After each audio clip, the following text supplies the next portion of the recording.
요한복음 16장입니다. 16장은 앞장의 계속적으로 제자들에게 임하는 핍박과 예수님이 죽으신 후 나타나게 될 성령의 역사, 그리고 예수님이 다시 오실 것에 대한 교훈 등이 기록되어져 있습니다. 일지를 보면 이런 일들을 말한 것은 일이 나오는데, 이런 핍박이 다시 오리라는 것을 미리 말해두는 이유는 이라는 뜻이라고 합니다.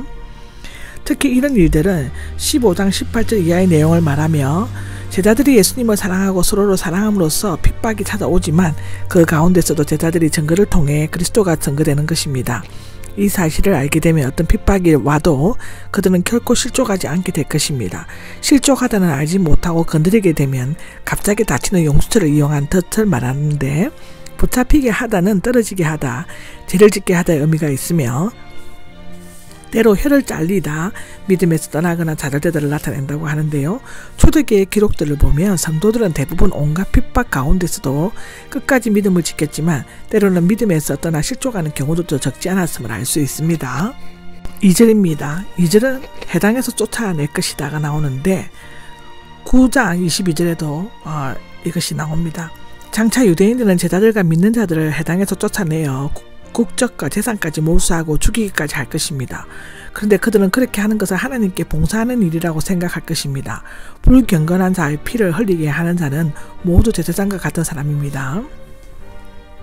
민수기 25장 13절에 여기 나와 있습니다.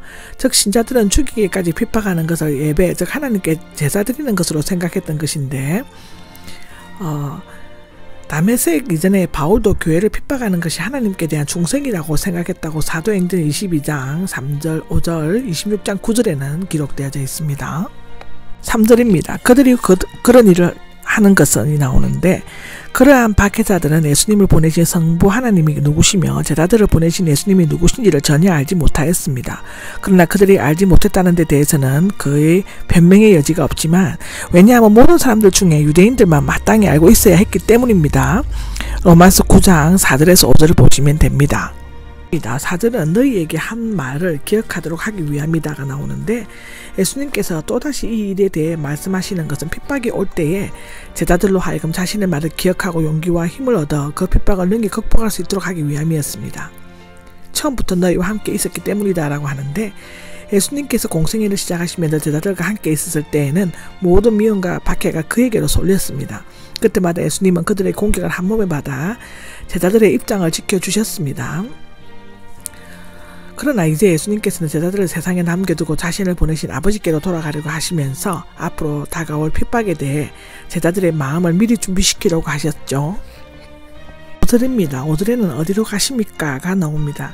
예수님께서 지금 나를 보내신 분에게로 간다고 말씀하신 것은 그의 죽음, 더 나아가서는 부활과 성취를 의미하는 것을 알 수 있습니다. 그러나 이때의 제자들은 슬픔으로 가득하여 예수님께서 가르치시는 곳과 그 이후에 있게 될 일들에 대해서 물어볼 용기가 없었습니다. 조금 전 베드로는 주님 어디로 가십니까? 라고 질문했지만 그것은 예수님께서 기대하시는 것이 아니 막연하면서도 회의적인 물음이었습니다. 예수님께서는 제자들이 부활하여 성천하시는 영광스러운 자신의 모습을 바라보면서 용기와 위로를 받게 되기를 원하셨습니다. 제자들은 그들 앞에 닥친 핍박에 대해서만 두려워하고 슬퍼했던 것인데요. 그들은 예수님이 없다면 자신들이 가야 할 길을 알지 못하는 목자 없는 어린 양에 지나지 않았습니다. 7절입니다. 7절은 진실을 말한다는데 진실은 진리와 같은 말이죠. 예수님은 진리이시며 그가 하시는 말씀도 진리입니다. 내가 떠나가는 것이 유익하던데 예수님께서는 떠나가시면서 보혜사적 성령을 보내주실 것이며 적어도 4가지의 유익을 주시는 것입니다. 첫째로는 예수님을 통해서 제자들과 함께 하시던 성령은 이제부터 더욱 개인적으로 친밀하게 그들 안에 거하실 것이고, 두 번째로는 원래 성육신하신 예수님은 장소와 시간과 죽음의 제한을 받게 되어 있었지만 그리스도께서 부활하심으로써 오시게 될 성령은 시간과 공간을 초월하여 역사하실 것입니다. 세 번째로는 그동안 제자들은 보는 것에 의존하여 살아왔지만 앞으로는 오직 믿음으로만 살게 될 것이죠. 네 번째로는 제자들은 성령의 역사하심으로 예수님과 그의 말씀에 대해 더욱 명확하게 알게 될 것을 우리는 알 수 있습니다. 1절에서 11절까지는 보혜사께서 오시면 죄와 의와 심판에 대해 세상이 잘못하고 있는 점을 깨닫게 하실 것이다인데, 여기에서 세상이 잘못하고 있는 점들을 의미상 조충한 것이며 깨닫게 하실 것이다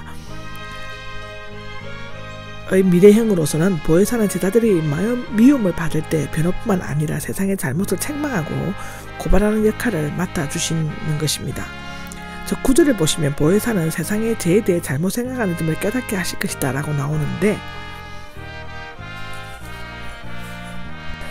세상이 죄에 대해 잘못 생각한 점을 깨닫게 하실 것이다. 범죄하고 타락한 인간은 죄 가운데 있으며 자기 중심의 생활을 함으로써 예수님을 반역하는 것이 죄악된 이름을 깨닫게 하실 것입니다. 죄를 확신시키는 성령의 역사가 없이는 결코 자신의 죄인임을 깨달을 수가 없다고 나와 있습니다.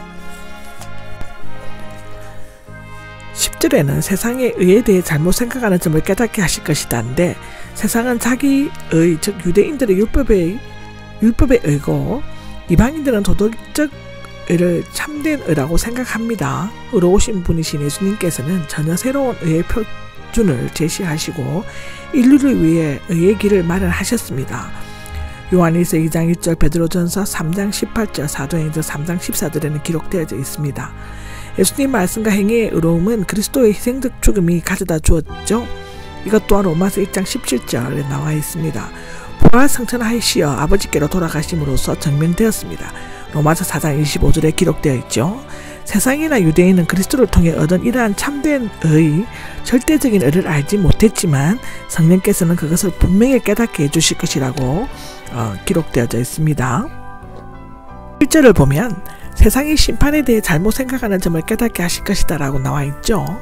죄의 주체는 사람이고 의의 주체는 그리스도라고 10절에 나와 있고, 심판의 주체는 이 세상의 통치자이지 마귀라고 할 수 있다고 합니다. 악과 선, 죄와 의, 마귀와 하나님과의 우주적인 싸움에서 악과 죄의 근원인 마귀는 심판을 받아 완전히 패배하게 됩니다.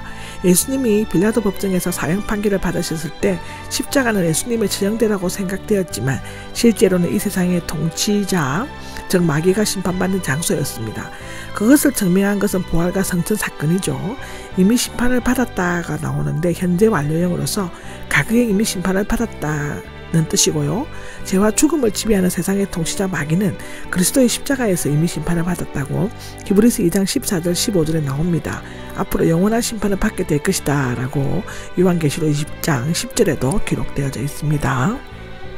12절에는 그 말을 도저히 이해할 수가 없다는데, 예수님은 제자들에게 알려주고 싶은 것들이 많이 있었지만 하지 않으셨습니다. 왜냐하면 그들을 이해할 만한 능력이 없을 뿐만 아니라 그것을 받아들일 수 만한 수용력도 모자랐기 때문이죠. 예를 들면 교회의 뜻, 미래의 심판, 예수님의 십자가 구속의 참뜻, 율법과 복음 등의 성령을 받지 못한 자들에게는 감추어진 진리였습니다. 13절입니다. 13절은 그분 곧 진리의 성령께서 오시면이 나오는데, 예수님께 떠나신 후 진리의 성령이 오셔서 진리로 가는 길을 보여주시고 이끌어주시며 모든 것을 분명하게 해주실 것입니다. 진리의 성령은 예수님과 마찬가지로 성령께서도 자기 스스로 말씀하시지 않고 아버지 하나님으로부터 듣는 것입니다.